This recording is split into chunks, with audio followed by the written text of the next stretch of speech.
good, everybody? What's good? What's good? What's good? What's going on? Errol here from Sports Geek. How's it going, everybody? Listen, what can I say about today's news? A little bit late. Had to work late tonight, but Yankees got some bad news from Sasaki's agent. He will not sign with New York. So there you have it. Yankees can move on. They can once again pivot to whatever else is available. But I'm glad at least they found out now that he's not available, because sometimes players and agents could lead teams on for a while. And the fact that the international prospects are available to sign as of this Wednesday, at least they got a couple of days notice. They can figure out what they want to do. I wanted Roki Sasaki to be a Yankee. I think that, and I told you guys where I wanted him was more from a pitching depth aspect. I know he's talented, way talented. This guy's going to be something else if he can stay healthy. As in any professional athlete, right? They can stay healthy. But I wanted from a pitching depth standpoint so they could make other trades to resolve the infield dilemma that they have going on right now. But it is what it is. That ship has sailed, and they will be getting him. I've seen a lot of things around the internet to where people are saying that the Yankees have lost their allure. Players don't want to play for them. They prefer the West Coast. So let's start with the Yankees allure. Well, the traditional baseball team that is the New York Yankees. Could we blame them? We could, if we wanted to, I guess, right? In my opinion, if the Yankees were winning championships after championship after championship, would they be more alluring? Possibly. That's how they did. That's how they did it in the 90s, right? 90s, early 2000s. They're winning championships. So you can see to where players, true competitive players who want to win, find the allure of the Yankees. They're always in it. I think they've only missed the playoffs like 4 or 5 times in the past 20 years. It's some absurd number, 25 years. Forgive me if I don't know the exact number. I could be wrong. But that's nothing to laugh at. That's a pretty good record, right? Except for 2023, they didn't make it, so that counts as one of them. That counts as one of the 4 or 5 that they missed in that time span that they haven't made the playoffs. It's a good track record. Can we say that they've made the most interesting acquisitions, whether via trade or free agency over the years? You can argue that, right? You can argue that they've made some really weird moves that didn't really pan out for them, which has left them with contracts that they're still paying for, a la Aaron Hicks. Josh Donaldson's stuff came off the books last year. So, or this year. So, you can make an argument that if they were winning more, could they be the flavor of the week or month or year? Absolutely. I don't think that Japanese players are choosing the Dodgers because they prefer the West Coast. Once again, guys, I'm because it's too far, because the from Tokyo to from New York to Tokyo is too far of a flight. I think from here to Cali is what, 5 hours, 6 hours, 7 hours, something like that, right? It's not that long of a flight. That's if you fly commercial. If you fly private, it's a whole different story. It's even less. And then from LA to Tokyo, what is that? 10-hour flight? I have no idea what it is. But once again, guys, they're not flying on the wing of the plane. They're not flying outside on the tail. These guys are flying first class, or they're flying private. They've got seats that turn to beds. There's airlines out there that have their own little rooms. They're not flying how you and I fly. So I'm not going to take it that it's a close proximity to Japan. I just don't see that. And unless one of them says it, then I'll believe it, but I don't buy it. I think the Dodgers are good. The Dodgers are good right now. That's the flavor. They're spending money. Listen, the Dodgers, the Guggenheim Company owns the Dodgers, right? Who owns the Dodgers? I was reading this somewhere. I think this is Guggenheim. Yeah, Guggenheim Baseball Management. Do you know that these guys put like $800 million a year or something absurd like that to run the Dodgers organization? $800 million a year, something absurd that they put aside. I mean, that's having some money right there, right? You got the new gunslinger in town called Steve Cohen. He's got unlimited funds. So, it's a different ball game. I think, the Yankees can't win everyone. It's not like how it was of old when the Yankees were spending big and other teams weren't. It's just a different time. They're competing with other teams who have money. All of the Dodgers and the Mets. There's a few other teams that have money too, but I mean, not like the Dodgers and Mets. It's crazy.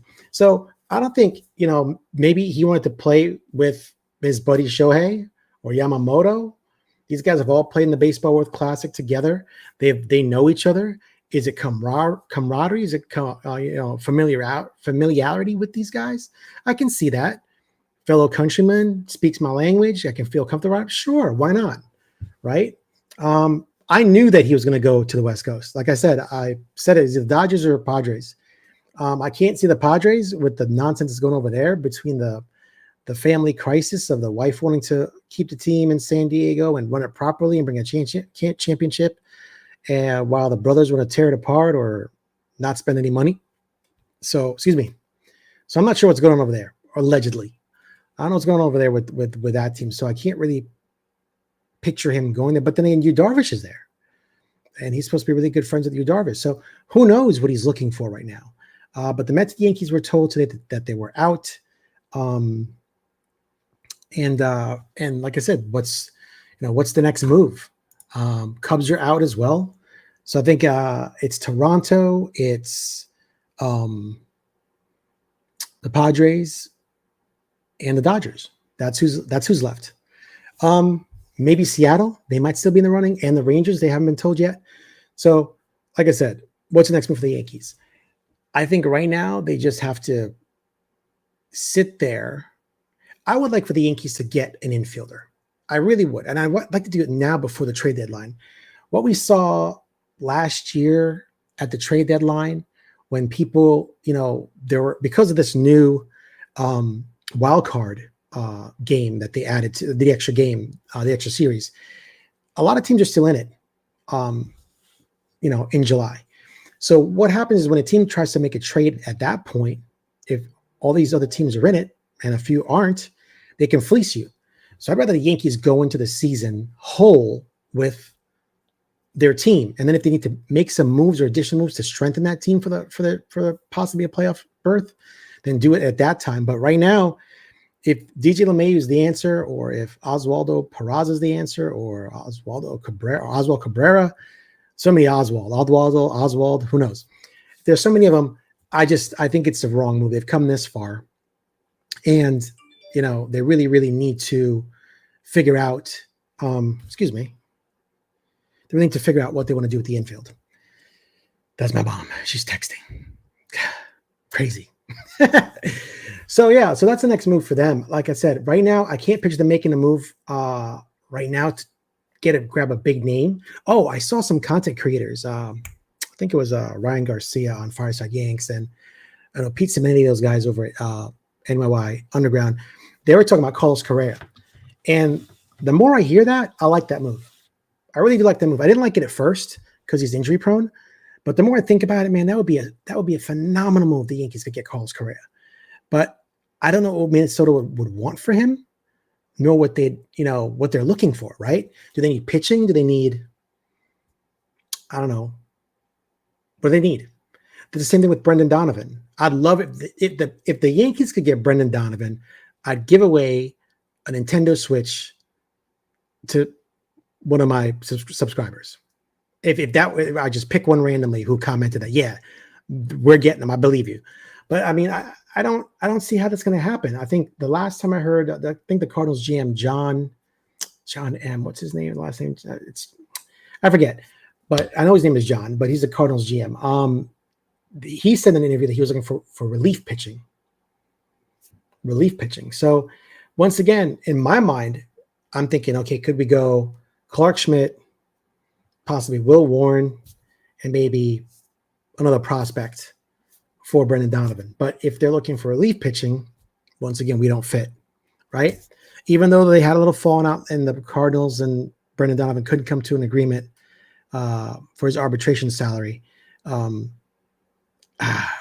It'll work out with them. I just don't see it happening. I'd love for that to happen, but there's other options out there. Maybe if the Yankees even just pivot to anyone at this point, I'll take Whit Merrifield, which there's a rumor for that going around. All right. Jorge Polanco seems kind of nice as a reclamation project. I don't know, but they really need to solve the infield, and they still need some lefty arms in that bullpen, right? So right now they're getting close to that luxury cap, or they could be possibly over it after they settle, right? With Mark Leiter Jr.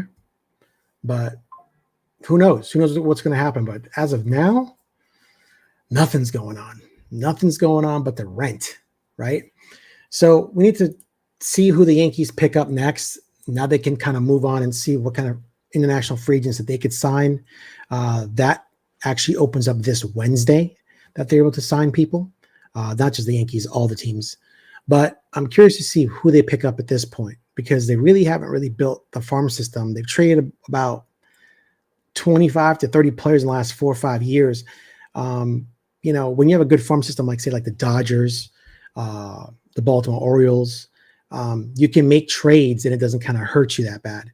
When you're constantly over the luxury tax threshold year after year, I think this is going to be the 4th year the Yankees are over the luxury tax. Check me on that one. I'm not sure, but they penalize you. They penalize you really, really bad. Like you lose draft picks, you get fines. They don't want teams spending a lot of money, and they want you to really kind of get better at drafting players and developing a system. So the Yankees they've got some work to do. They've got some work to do before spring training starts. And like I said, Brian Cashman is notorious for making trades during spring training. And as for Marcus Stroman, I think he'll get moved. I guarantee things happen, or God forbid, knock on wood, something happens in spring training, we do have him as a starter. But if something happens on a different team, pitching injury on a different team, maybe Marcus becomes available. So there's still time.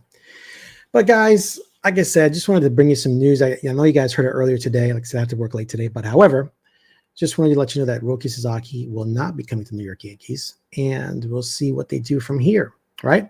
Remember to like, share, subscribe, and comment. It's greatly appreciated. Helps out. And I will see you soon. Guys, have a great night.